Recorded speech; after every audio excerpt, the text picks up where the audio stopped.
Mark, you've been at the IOC now for 6 months and you came from the World Economic Forum. Quite a difference. Have there been times when you've been tempted to go back again? You'd think that it was a very different world, but actually there are quite a lot of similarities. You'd think that it was very much sport journalists versus business journalists, but I actually, to be honest with you, would tell you that sports journalists are every bit as tough, and in some cases tougher, than some of the business and political journalists I came up against. I'm not tempted to go back. It's been a very good move. I'm very pleased to be at the IOC. Huge area to really get to grips with, and I'm not sure I should admit it, but even after 6 months, I still feel there's an awful lot to get to grips with. But no, it's a good move, and I'm glad I'm working there. What do you think are the big challenges for you with the IOC and communications, and for the IOC in general? I think openness and transparency is something that I talk to the President a lot about, and I know he's very keen on. And I think, particularly with sort of the past history of the IOC, I think it's something that we're very keen to try to open up. We won't always be able to give the answers that people want. We won't always be able to respond, but I think we need to make an effort, and we need to at least try to explain to people why perhaps we in the past have taken some time to get back to people. And one of the things that I've tried to do, particularly as a former journalist myself, is to at least respond to people's questions, at least come back to them. And I think in the past that hasn't always happened. And I think it's something that we're really keen to do. You'll be facing your first big test, if I can say, very soon, because the Vancouver Winter Olympics will be with us in about 3 weeks.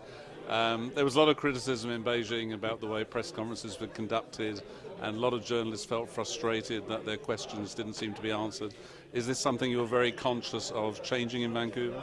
Yeah, I mean, I think I'm hugely looking forward to Vancouver, but I think, to use the words of Donald Rumsfeld, I think it's for me it's an unknown, and so I don't want to make promises that I can't keep. But certainly one thing, as I said before, one thing I really am keen to do is to at least give people a response as quickly as I can, even if I don't answer their questions fully. Press conferences, yeah, I have a different style, I hope, to my predecessors. Again, I won't make any promises, but we will at least try, I think, to have a new era. Let's see how far we get with that.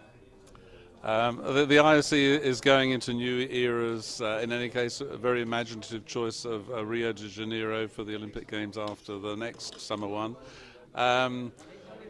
FIFA's maybe a little bit ahead of you in that they're having their first World Cup in Africa. Do you see a time coming soon when Africa would get the Olympics? I think nothing would please us more than to move around the continents, to have it as wide an area as possible. But I think, as the President himself has said on many occasions, the Games is about providing the best platform for athletes. If we can bring it around the world, that's great, but I think we first have to be convinced and to be absolutely sure that the Games that we have, wherever they might be, whether they're in Africa, Asia or South America, are the very best and provide the best platform for athletes to be able to provide their best.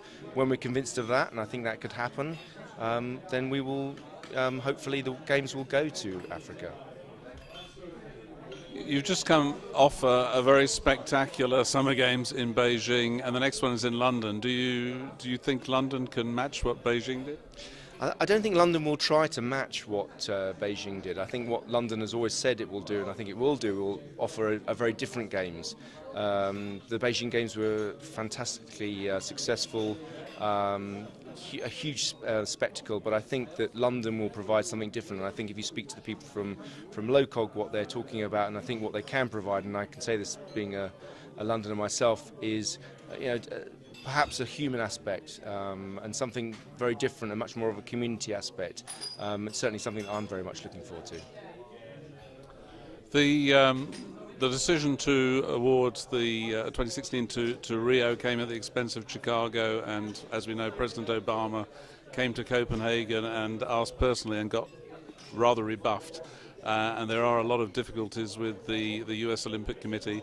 Is there a fear within the IOC that there's this split with the US Olympic Committee could be damaging in the long term to the IOC and to the Olympics generally? Listen, I think that it wasn't a case of Chicago losing the Olympics. It was a case of Rio really winning it. It was the time was right for Rio to win, and that's why it won. It was time for it to go to Latin America. Of course, the relationship with the USOC is incredibly important. We have a new chief executive now. It's someone that Jack Rogge knows reasonably well. And I think it's time to get things on a good footing. And I think actually things are looking very optimistic for the future.